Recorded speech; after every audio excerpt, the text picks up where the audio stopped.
We're going to call this one Country Stores 2. I was so enjoying myself remembering Howard Hewitt that I left out everything important.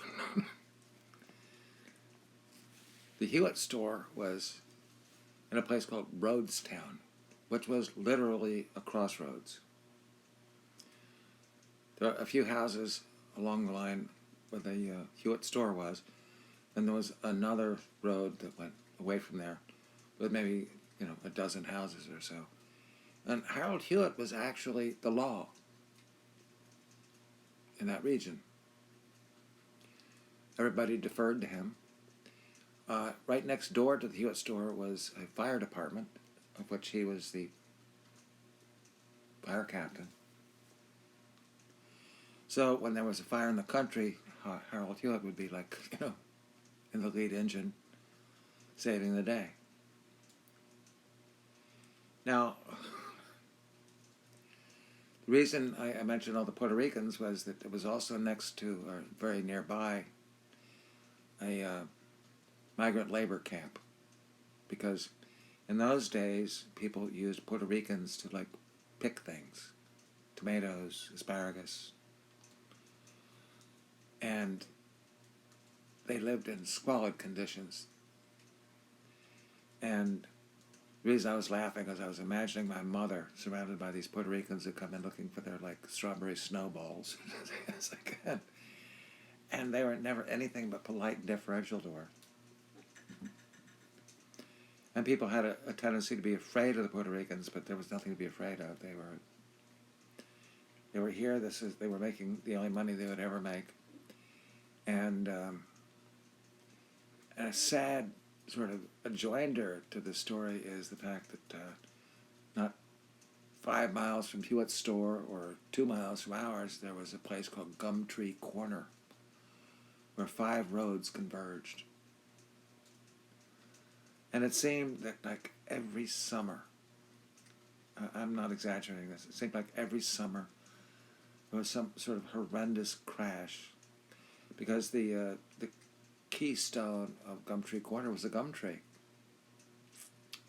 where you had to make a decision between going hard left or slightly right, and a car would slam into the gum tree, and there were always half a dozen Puerto Ricans in it.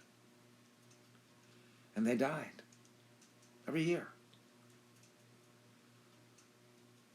And you never knew their names. You just heard there had been another crash at Gumtree Corner. And you knew what it was about. So anyhow, we also had them working behind our house in the fields.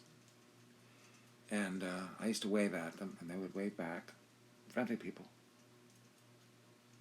Anyhow,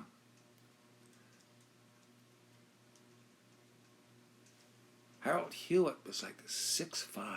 He was big, right? And he had this pot-bellied stove that needed to be moved because it was no longer operational. And this is all about local color, right? Down the road, I told you there's a dozen houses down there. There was a place that was owned by Mr. Stanley, where my mother got sweet corn in the summer. Now, Mr. Stanley was a portly fellow, always was wearing bib overalls, and he had no teeth, and he had a common law wife, and I've been struggling to remember her name. Why I didn't mention her the first time. I want to say her name was May. And she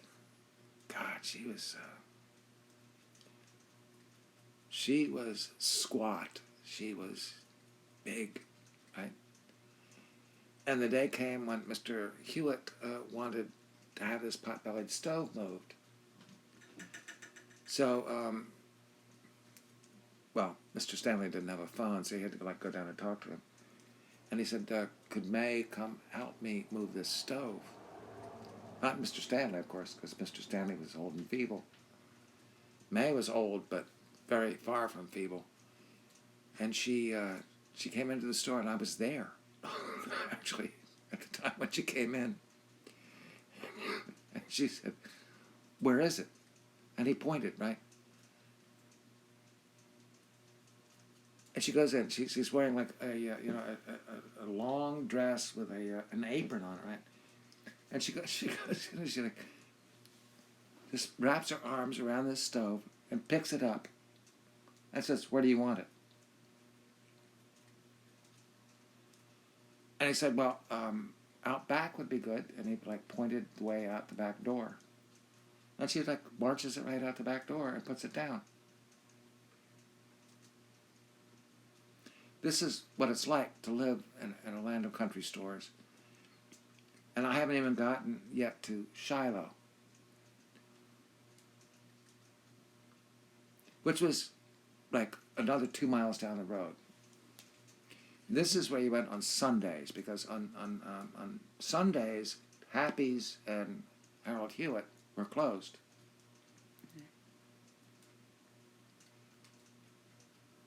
In Shiloh, they were Seventh-day Adventists. So whenever you needed something on a Sunday, that's where you went. And there were like, Shiloh was another, well, Shiloh was simply a bend in the highway. Still is, actually. And they had two things. Well, no, they had three things. Well, someday I'll get to the third thing, which was the precursor of McDonald's. 15-cent hamburgers. Can you imagine that? Anyhow, there was Richardson's country store, which was like the dimmest, darkest place you've ever been. It's like the floorboards have been there like forever. And this is where I got all my Spider-Man comics. Mm-hmm. My mother would suck me into 25 cents to get like 2 Spider-Man comics. Or a Spider-Man and a Batman, whatever. And it was presided over by this couple, the Richardsons. And what I remember was that Mr. Richardson was the most genial, kindly man you've ever seen. And we would go there on Sundays to get subs. Apparently, Sunday was our sub day because we would go get them at Richardson's, and their subs are like really good. And Mr. Richardson would be there, and he'd say, "We would like, like 2 subs, or 2.5, whatever." Because my dad in those days could eat a whole sub, and I can't eat a whole sub anymore. Anyhow, and Mrs. Richardson would make it. Now, Mrs. Richardson is like a woman out of a horror movie. She's got this like close cropped blonde hair, like plastered to her head. And she was always wearing like white socks. She never smiled. Whenever she talked to Mr. Richardson, it was like a bark. She was a woman who like hated everyone, and she made the most wonderful subs.